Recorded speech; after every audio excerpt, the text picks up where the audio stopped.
All right, UFO believers, listen up. You may well be vindicated. We are back with an out-of-this-world town square and a new book out later this week. Government officials, pilots, and scientists going on the record about their own close encounters.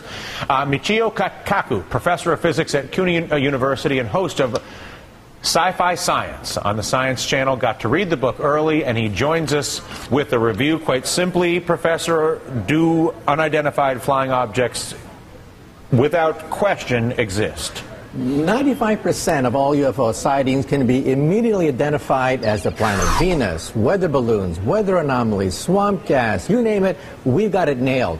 It's the 5% that give you the willies. 5% remain totally unexplained. And you're saying to 5% unexplained to the point where they are legitimately an unidentified flying object. And we're talking about generals. We're talking about Air Force pilots. We're talking about governors of states that claim that, hey, this is beyond our understanding of the laws of physics. Can I have an unidentified flying object that is not necessarily from some other place? It's possible, but we've looked at all the alternatives. These are multiple sightings by multiple modes. In other words, pilots, eyewitnesses, radar, visual sightings. These are very hard to dismiss, the handful of sightings.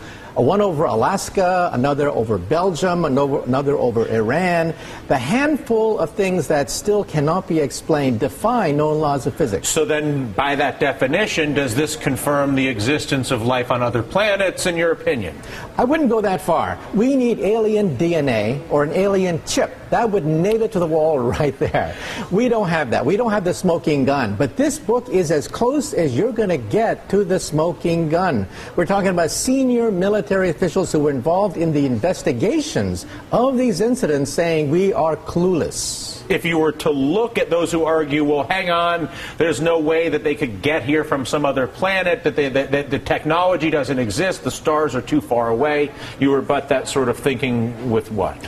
Those people assume that there may be 100 years ahead of us, in which case it's impossible for them to reach us. But if they're 1,000, 1,000,000 years ahead of us, then new laws of physics begin to open up. So we have to open our mind to the possibility that they're not just a super version of us, that they could be thousands, millions of years more advanced. Why would they not then pay us a visit in a way that is more recognizable? Go visit the White House, maybe stop out to Yellowstone.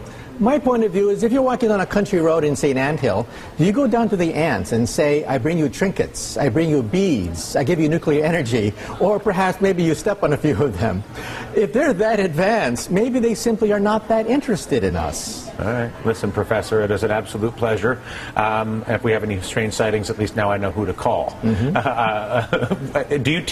I let you go, do you teach on this subject at the university? On UFOs I mentioned specifically? it when I teach astronomy. Also in Sci-Fi Science, we have a whole episode about what kinds of physics could open up in the next 1,000, next million years. They could let us travel a few million miles at a time. New kinds of physics on the Science Channel. Very cool. Listen, a pleasure.